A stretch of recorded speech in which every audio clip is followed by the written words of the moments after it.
Good evening, and welcome to the Song of Urania, a podcast about the history of astronomy from antiquity to the present, with new episodes every full moon. My name is Joe Antonini.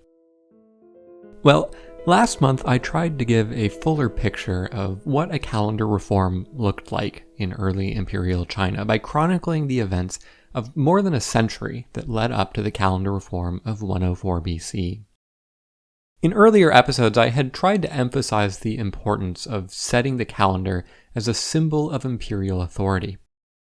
This month we'll look at the subsequent calendar reform that was instituted at the start of the short-lived Xin Dynasty and introduced the so-called triple concordance system of Liu Xin. Then we'll turn to one of the most important features of Chinese astronomy, the system of xiu, or lunar mansions. As with the earlier calendar reform of 104 BC, the events that led up to the calendar reform under the Xin Dynasty began with a period of political dysfunction and fecklessness, followed by a coup from a more capable leader.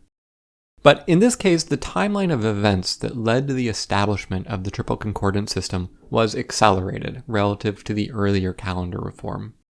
So in this episode, we can begin our story just a few decades before the main event, rather than a century before, as we did in the last episode. Now, in the last episode, we talked about the establishment of the Han Dynasty, the second imperial dynasty in China, and walked through the first few emperors, until we got to Emperor Wu, who established the new calendar for the Han Dynasty in 104 BC. The early Han Dynasty was a relatively successful period in the history of China, in part because the empire was fortunate enough to have a string of emperors who were competent administrators. This bout of good luck lasted for another half-century or so, and the middle of the 1st century BC, under the reign of Emperor Huan, is generally considered to be the high watermark of the earlier Han Dynasty. But all good things must come to an end, and after the death of Emperor Huan, there was a sequence of progressively less and less capable emperors. The first few of these were not exactly malevolent in the way that, say, an Emperor Nero or Caligula was in the Roman Empire. They just did not quite seem to be up to the task. They were generally indecisive and, more importantly, didn't have strong control over their bureaucracy. So over the decades, factionalism became more pronounced, and even worse, corruption started to get out of control. Towards the end of the 1st century BC, the Emperor Cheng died, yet another ineffectual emperor in what was by now a long line of ineffectual emperors. Emperor Cheng, however, died suddenly and relatively young at the age of 44, and left no obvious heirs. He had had 2 sons with concubines, but his consort, Zhao Hede, had had both them and their mothers killed with the emperor's tacit consent, one by suffocation and the other by starvation. It's around this time that a man named Wang Mang enters the picture. The Wang clan had been on a meteoric ascent in just a generation or two.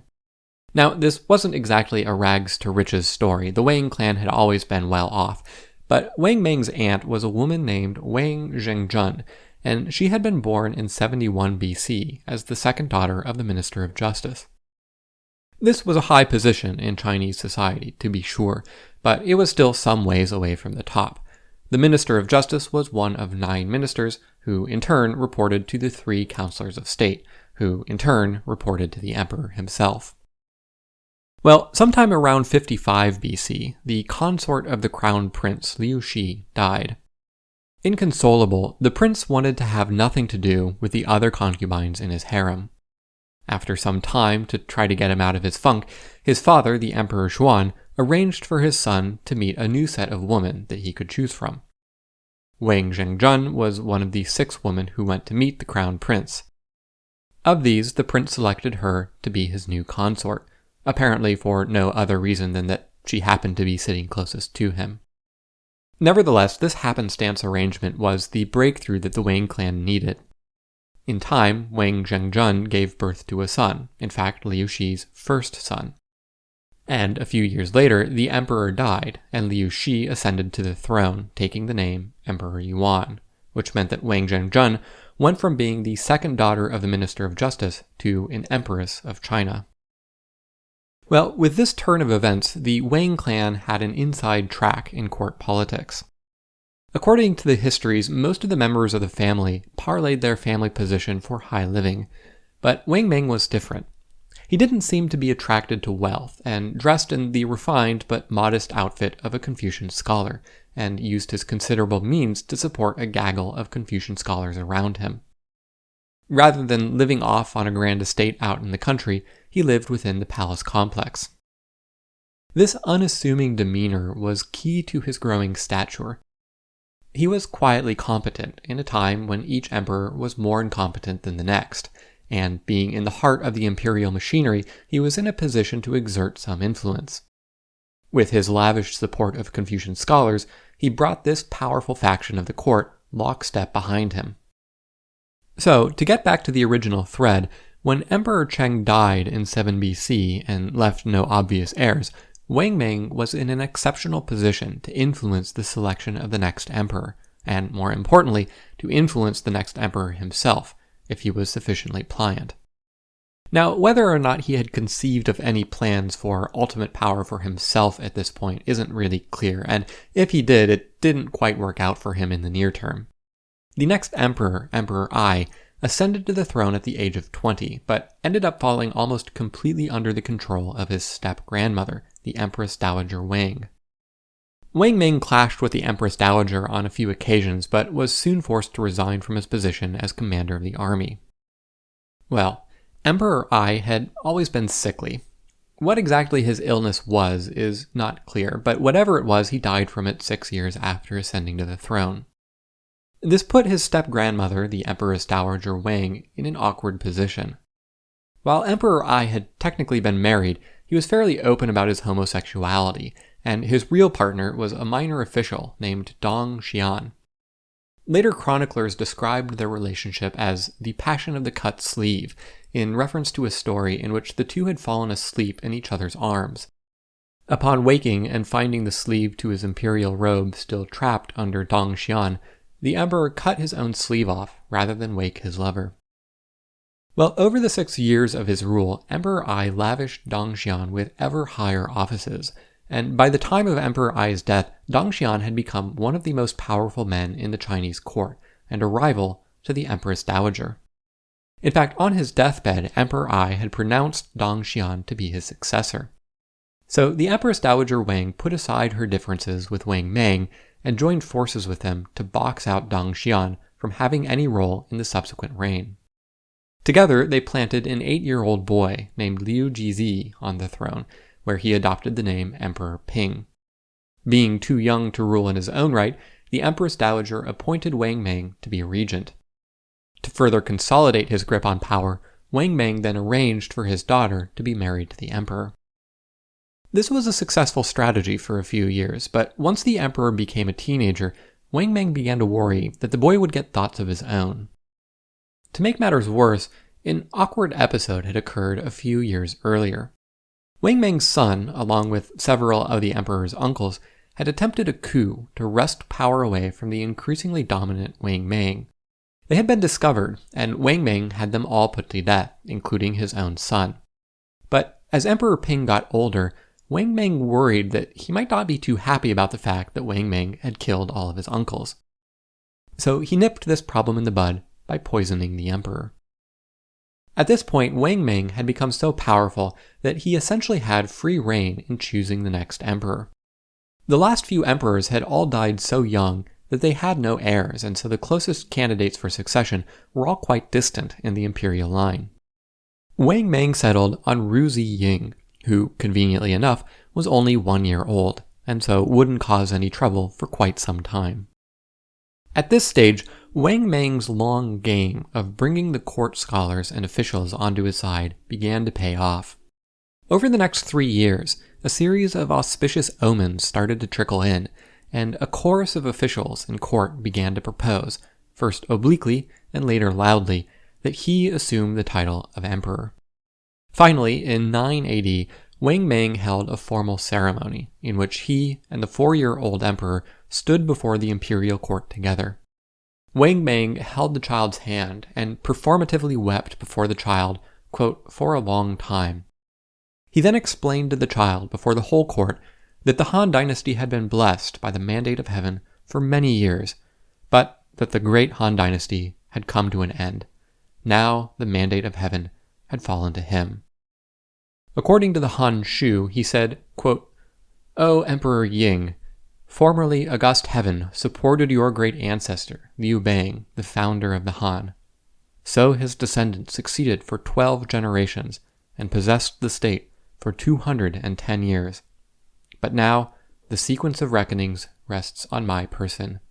End quote. This last phrase, the sequence of reckonings, is Li Shu, and in essence referred to the authority to set the calendar. Shortly after taking the throne, Wang Mang created 7 high ministers and associated each one with one of the planets, with the exception of Saturn, instead substituting in the Big Dipper. For example, quote, "Jupiter has charge of conscientiousness. Under its patronage, the Grand Master of the Eastern Peak sees to it that timely rain comes about, and by his cerulean brilliance he promotes peace, examining the shadow using a gnomon." End quote. Each of these ministers was not only associated with a planet, but also an astronomical measurement. In this case, it was measuring the shadow from a gnomon.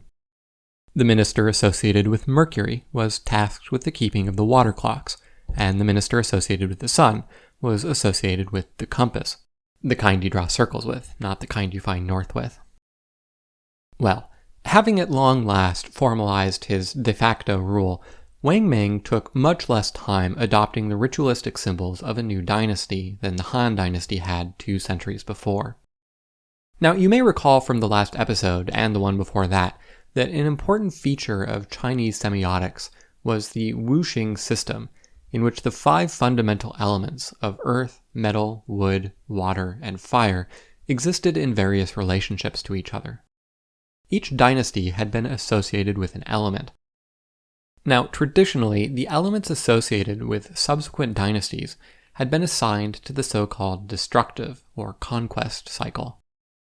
So, since the Zhou dynasty had been associated with fire, the following dynasty, the Qin dynasty, should be associated with water, since water extinguishes fire. This seems natural. But in the century leading up to this new Xin dynasty, a new line of thought started to become more popular among the scholars. As you may have intuited by this point, particularly among Confucian factions, continuity with the past was highly prized.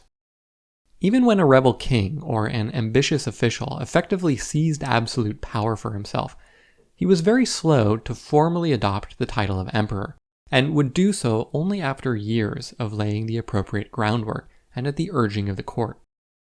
In the case of the Han Dynasty, the first Han emperor had to be persuaded into the role, and it took about a century for the Han emperors to formally declare themselves to be a new dynasty. With the Xin Dynasty, we just saw how the new emperor stood before the court with the former emperor to emphasize this continuity with the past. Given this attitude, scholars of the time wondered whether the destructive or conquest cycle of the wuxing was really appropriate to describe dynastic successions. After all, it has connotations of violence, conquest, and, well, destruction. But wasn't it really more appropriate that these dynastic successions be associated with the more peaceful generating cycle instead? There was a change, yes, from one dynasty to the next, but each dynasty grew out of the one that came before, rather than destroying it and replacing it with something new. So over the course of the Han Dynasty, some time after the calendar reform, the idea started to become popular that the true element associated with the Han Dynasty was not earth, as had been previously assumed, but fire. Scholars went all the way back to the Shang Dynasty, which had been associated with the element of metal. But in the generating cycle, metal is followed by water, since water condenses onto metal. The Zhou Dynasty was thus associated with water. Then the Qin Dynasty was associated with wood, since water nourishes wood, and thus the Han Dynasty was associated with fire, since wood feeds fire. This meant that when Wang Mang established his new Xin Dynasty, it was associated with earth, since fire produces ash. Well, if you can remember all the way back to the beginning of this episode, my point in talking about all this was to talk about the system that Liu Xin implemented. Liu Xin was an esteemed scholar and astronomer and was a friend and staunch supporter of Wang Mang. Liu Xin had been among those who laid the political and intellectual groundwork for Wang Mang to take the imperial title. When Wang Mang finally established his new dynasty, Liu Xin was intimately involved in setting the new calendar. Now, if you remember from the last episode, in the calendar reform of 104 BC, the idea had been to set as the starting point of the new calendar the winter solstice of 105 BC, because this day happened to not only be the winter solstice, but it was also the first day of the month, or in other words, a new moon. And on top of that, it was the first day of the sexagenary cycle. And this coincidence of events only occurred every 4,617 years. So much of the work in developing the calendar in this older reform in 105 BC was in setting an alignment between the yearly cycle of solstices with the monthly cycle of lunar phases, along with the 60-day sexagenary cycle. For this latest calendar reform, to inaugurate the new Xin Dynasty, Liu Xin's main innovation was to introduce the motion of the planets into the cycles of the calendar. Now, at this point in the history of astronomy in China, the planets had been, of course, observed and recorded for some time, but their motions hadn't been integrated into the calendar at all. Based on the past records, Liu Xin determined the periods of motion of each of the planets, and then multiplied them all together to get the time it took for all 5 planets to end up in exactly the same spot, 138,240 years. Then, multiplying by the length of the lunar cycle, the solar cycle, and the sexagenary cycle, he ended up with the time it took the entire cosmos to return to its origin, 23,639,040 years. This was the so-called triple concordance. Now, I mentioned this length of time 2 episodes back, but one of the things that is maybe a little unusual for the modern mind to understand about it was that it was not purely empirical. Today, when we go and measure the periods of the planets, we do so under the implicit assumption that they could be more or less anything. We just have to go out and measure them to see what they really are. But for Liu Xin and other astronomers in pre-modern China, it was not generally believed that astronomical periods could be just anything. It was assumed that the numbers associated with the heavens were suffused with numerological meaning. So this meant that when Liu Xin was setting out this calendar, he had a delicate dance that he needed to do. The various numbers that he defined in his calendar, which represented things like the periods of the planets, the length of the year, and so forth, had to have numerological significance, so he couldn't just do some sort of best fit analysis on the data he had. At the same time, he couldn't simply make up the numbers according to purely numerological methods. The periods had to be in more or less plausible agreement with the data he had. Now, fortunately for Liu Xin, the data, particularly for the planetary motions, was noisy enough that there was a fairly wide range of numbers he could pick and still be in decent agreement with past observations.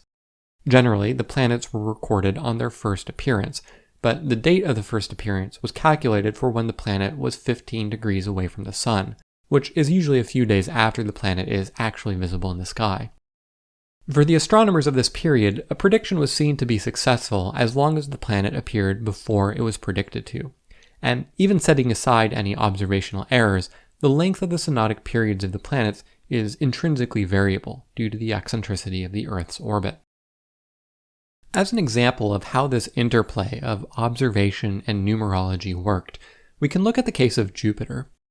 The basic idea was that the synodic period of each planet was given as a multiple of the length of the year, and this multiple was in turn given as a fraction, with a whole number in the numerator and a whole number in the denominator. The numerator, called the year number, had particular numerological significance, and the denominator, called the appearance number, was less important numerologically. So the strategy was to use numerology to come up with a numerator and then set the denominator so that the period agreed with the observed data. In the case of Jupiter, the year number was 1728.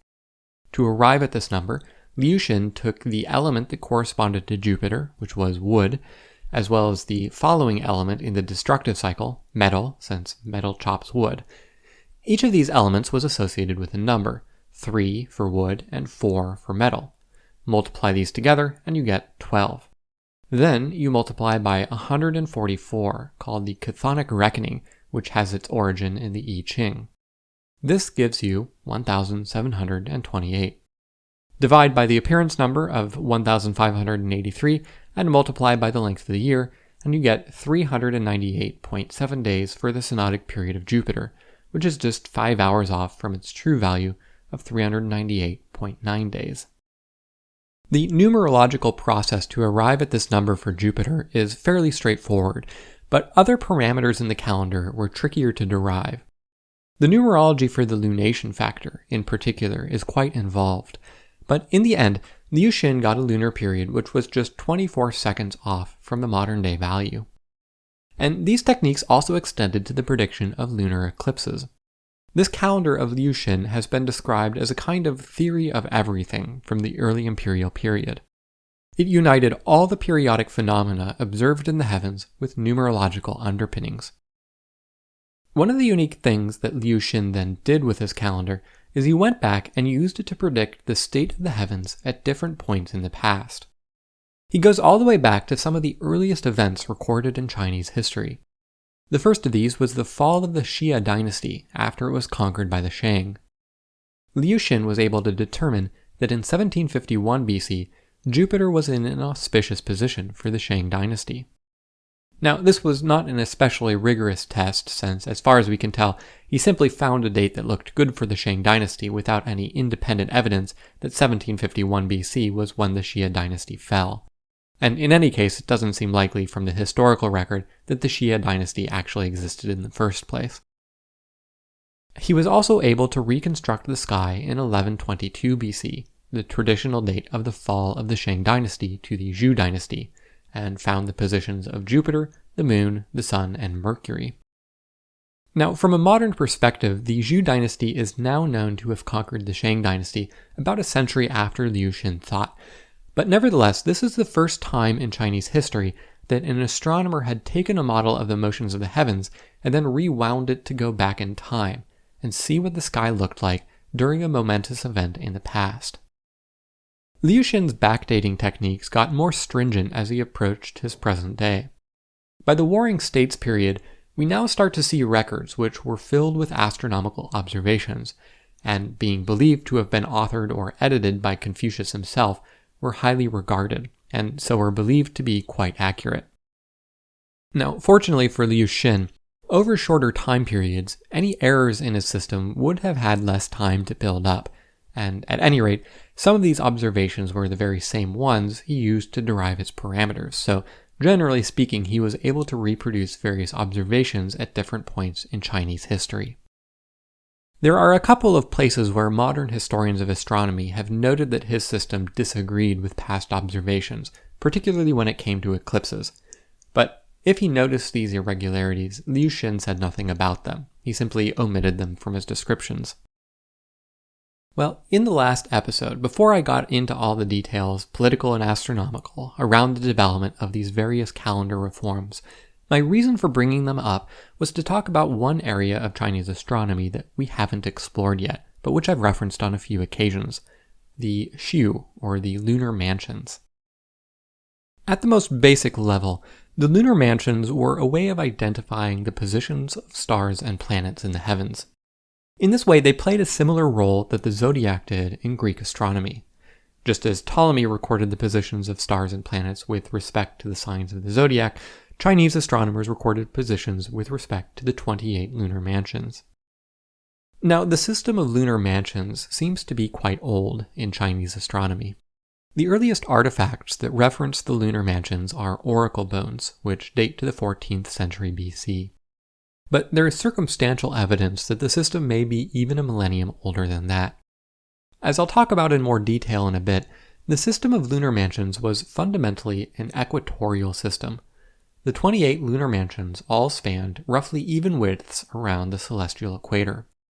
Each mansion was represented by a particular star, or asterism. If we look at where these stars are on the sky, though, they aren't exactly on the celestial equator. But if we go back to 2400 BC, due to the precession of the equinoxes, we find that many of the representative stars for the lunar mansions fall much closer to where the celestial equator was at the time. So it's possible that the system may have had its origin back that far. To get more details about how the system of lunar mansions worked, though, we have to go farther ahead of that in history. The oldest artifact with the complete system of all 28 lunar mansions is a box that was buried in a tomb in 433 BC, but this artifact simply lists their names. The first really detailed record we have of the lunar mansions was written in a book called the Huan Tan in 139 BC. Each lunar mansion was given a name, a star or asterism to identify it, and its width. These widths were given in units of du, which is the average distance that the sun travels on the sky in one day. The widths of all the lunar mansions are given as whole numbers of du, except for the seventh, the winnower, which has a width of 11¼ du. So if you add the widths of all the du up, you get 365¼ the number of days in the year, just as you would expect. So how were the widths of the various lunar mansions determined in the first place? The Huan Tan doesn't say, but if we move forward another century and a half or so, we get a more detailed account by an astronomer named Huan Tan. Huan Tan was active during the tail end of the earlier Han Dynasty, and then the Xin Dynasty. He seems to have had some political acumen, or at least an instinct to keep himself out of trouble, because he managed to maintain his position in the court during the transition from the earlier Han Dynasty to the Xin Dynasty, and then back to the Han Dynasty as it reasserted itself again in 25 AD. It perhaps helped that although he held respectable positions, he also wasn't exactly the most powerful person around. His father had been the director of music, and the highest position he himself ever attained was that of Lang, which is usually translated as court scholar or gentleman. In his own day, he was best known for his musical talents. Apparently, the greatest controversy he stirred in his career was the style of music he played on the lute, which was described as licentious. But among his various scholarly activities, it seems that at one point in his career, he was in charge of running the clepsydras, or water clocks. He wrote, quote, "Formerly, when I served as a court scholar, I was in charge of the clepsydra. If conditions varied between dry and humid, cold or warm, then there were different measurements. So, in order to have timings for dusk and dawn, daylight or nighttime, I checked against the solar shadow in the daytime, and in the night portion of the clepsydra run, I checked against the stellar lodges. Thus, I got the correct measurement." Evidently, Huan Tan took his job seriously. As it happens, we have a pretty good idea of what one of Huan Tan's water clocks may have looked like.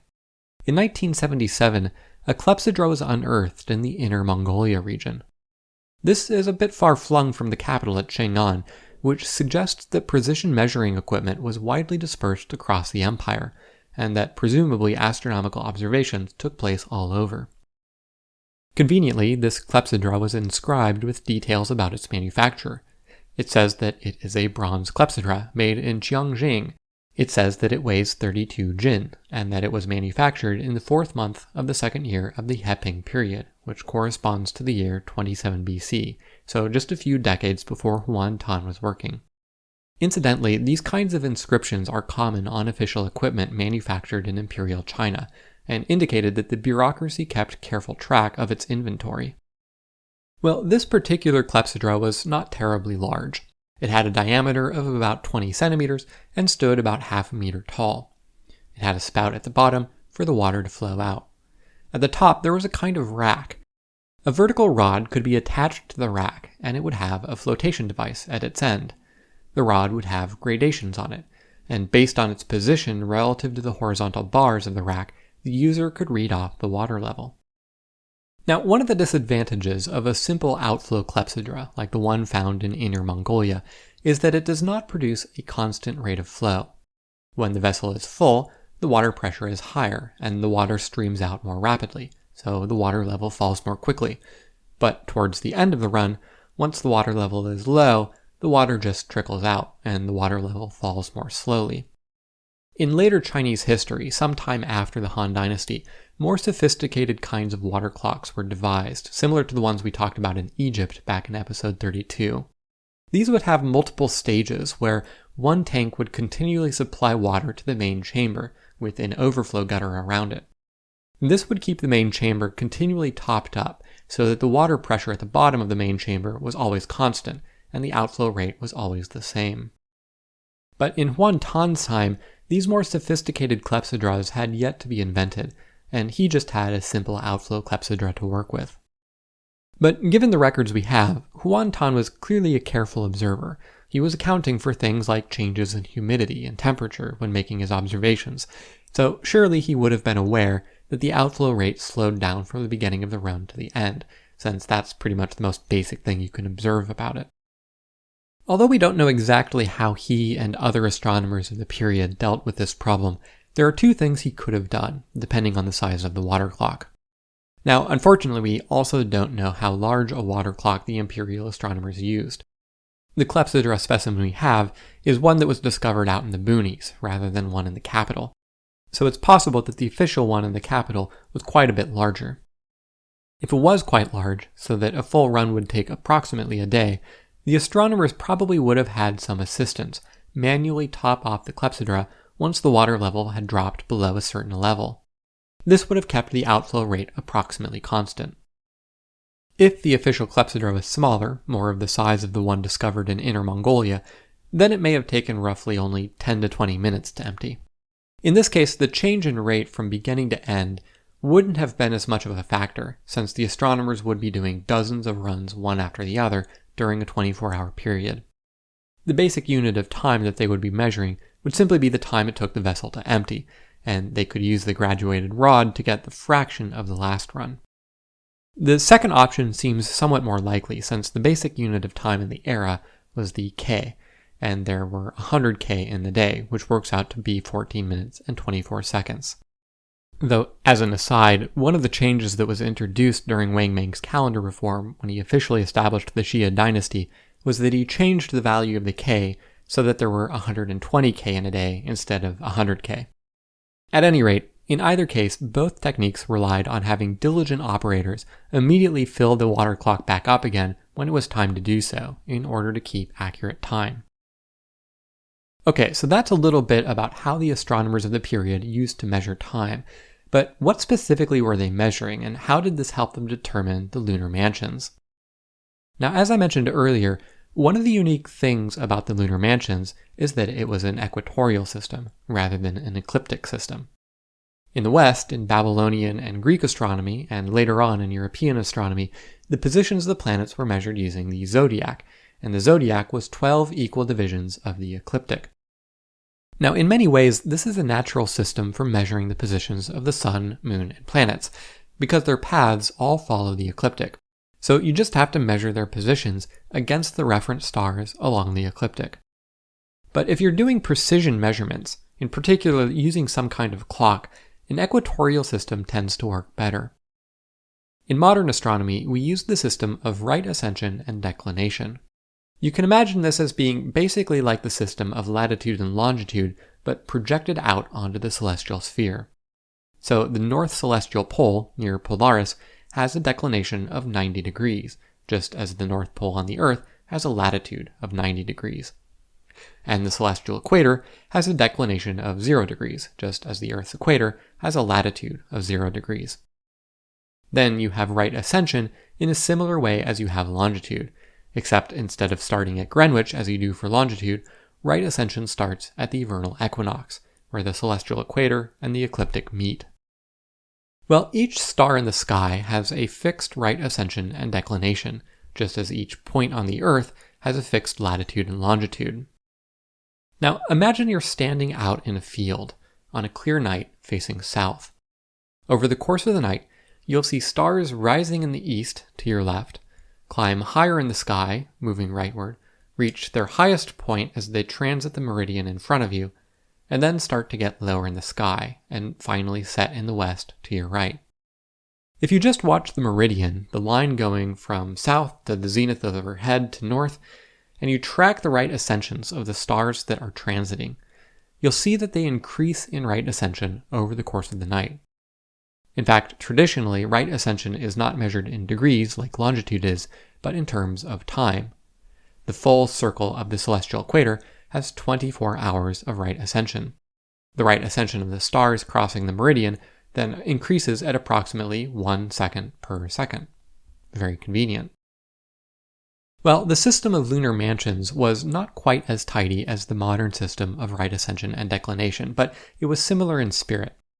The system of lunar mansions effectively did not have declination, the celestial latitude, but it was more or less equivalent to the system of right ascension. Each of the 28 lunar mansions was defined by a reference star, or asterism. Now, one of the rather unique features of the system of lunar mansions is that it does seem to have been quite deliberately designed to measure right ascension well. You might imagine that the astronomers who developed it would have picked the brightest, most prominent stars as their reference points. But actually, most of the reference stars in the system are not especially notable or bright. Only 2 of the reference stars are of 2nd magnitude, which is about how bright Polaris is. 4 of them are 5th magnitude, which is quite faint, and 1 is even of 6th magnitude, which is barely visible to the naked eye. So these stars were chosen as reference points not because they were particularly bright or easy to observe, but because they fell at roughly even intervals in right ascension around the sky. Okay, well, the documents on the system of lunar mansions that start to show up in the 2nd and 1st century BC record the width of each lunar mansion. So how was this measured? The measurement took place in 3 parts. The first part was to find the direction of south. This part was relatively straightforward. The precise technique the astronomers of ancient China used was not recorded, but it involved using a gnomon. So probably what they did was one of 2 things. The simpler thing you could do was just trace out the end of the gnomon's shadow over the course of a day. Then you just draw a line from the gnomon to the point where the shadow comes closest to the gnomon. That line will be north-south. A somewhat more sophisticated technique that will be a little more accurate is to find 2 points on this line of equal distance to the gnomon, one on the western side and one on the eastern side. Then you draw a line between these 2 points and bisect it. The line from the middle point to the gnomon is also north-south. Well, either way, once you've done something like this, you now have your gnomon and you have a line that goes north-south. For the second part of your measurement, you would now introduce the clepsydra and calibrate it against the sky. To do this, you would stand on this line north of the gnomon around noon, looking south. At the moment that the sun passed by the gnomon, it would be transiting the meridian, and you would set your water clock going. You'd then let it run for a full day, refilling it if necessary. Then the next day, you'd wait until noon, and at the exact moment that the sun transited the meridian again, you'd stop your water clock. So you'd now have some volume of water that you've measured from your water clock, and you now know that this volume of water corresponds to exactly 24 hours. And with that, you've calibrated your water clock. For the last part of the measurement, you would now be able to do the actual measurements of the lunar mansions. All you'd have to do is wait for a reference star to cross the meridian and then set your water clock going. After some period of time, a little less than an hour or so, the reference star of the next lunar mansion would transit. The amount of time you measured between these 2 transits, divided by 24 hours, would be the width of the lunar mansion in terms of a fraction of a circle. From there, you just have to multiply by 365 1/4 to convert it to a standard unit like the dew. Now, a feature of calendars of the time is that they would also report which lunar mansions were centered at dusk and dawn, as well as which lunar mansion the sun was in at various points of the year. Figuring out which lunar mansion is centered at dusk and dawn was fairly straightforward. At dusk, you would just wait until the sky was dark enough that you could see the stars, and observe which lunar mansion fell across the meridian at that time, and then you would do something similar at dawn. But how did astronomers of the time figure out which lunar mansion the sun was in at different times of the year? When the sun is up, it's day, so you can't see any of the stars. It seems that what they did was they would observe which lunar mansion was transiting at midnight. If you have a water clock going and you know when dusk and dawn are, it's not too hard to figure out when midnight was. They then assumed that the sun would be in that position in 6 months' time. So, if you collect these measurements over the course of the year, you can determine which lunar mansion the sun is in at any time, even though you can't actually observe it directly.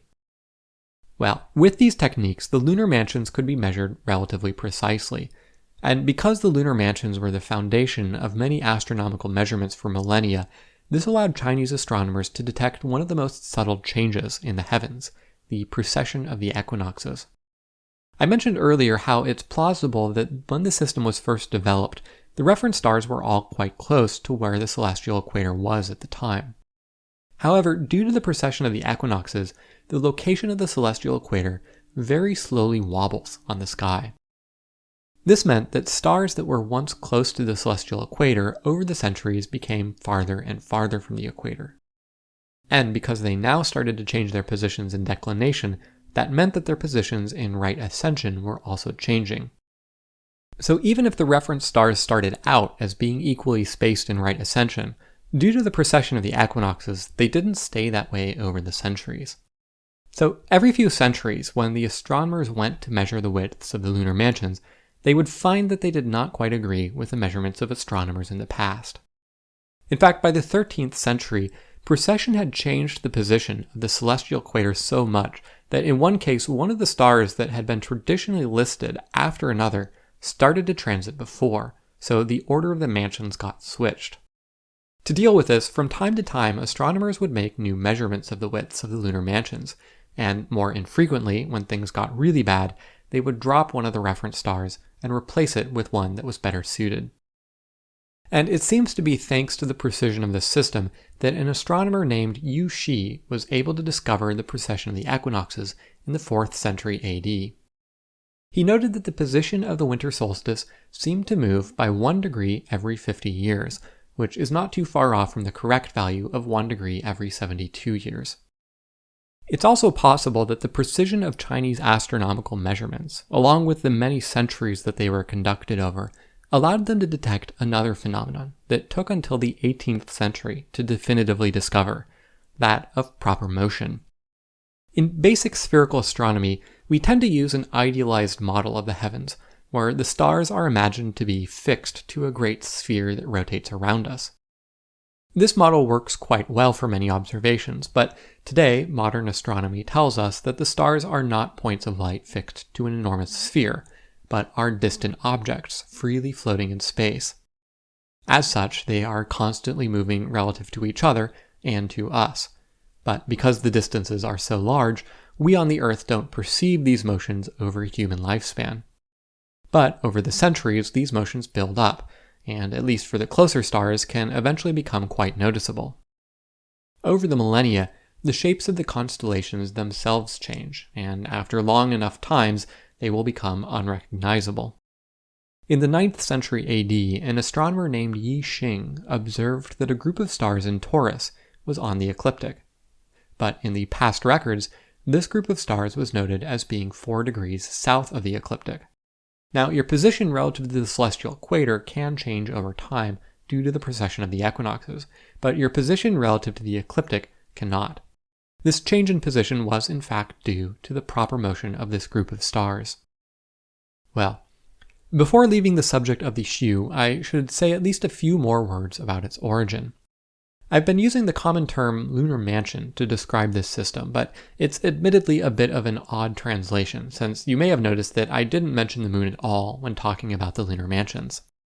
That said, its origins are undoubtedly lunar. The moon advances by roughly 1 lunar mansion every night. Now, the fact that there were 28 lunar mansions in this system needs a bit of explaining, because if the idea was that the moon would advance by exactly 1 mansion per night, there really should be 27, since the sidereal period of the moon is 27.3 days. But astronomers were also interested in the synodic period of the moon, the time from new moon to new moon, and this is 29.5 days. So it's possible that they settled upon 28 lunar mansions as a kind of average between these two lunar numbers, but this is, at least to me, a somewhat unsatisfying explanation. Now, you may recall from episode 35 that there was a similar system in India called the nakshatras. The relationship between the Indian system and the Chinese system has engendered no small amount of debate, much of which has produced more heat than light. partisans of either side have argued that their own system is the older of the two, and that it later influenced the other. What is clear is that the two systems are not totally independent. 9 out of the 28 reference stars are identical, which is fairly remarkable since, as I mentioned earlier, many of these reference stars are otherwise not especially notable. 11 of the 28 reference stars are very close to each other in the two systems, which again is fairly remarkable since the stars could in principle be chosen quite far from the equator.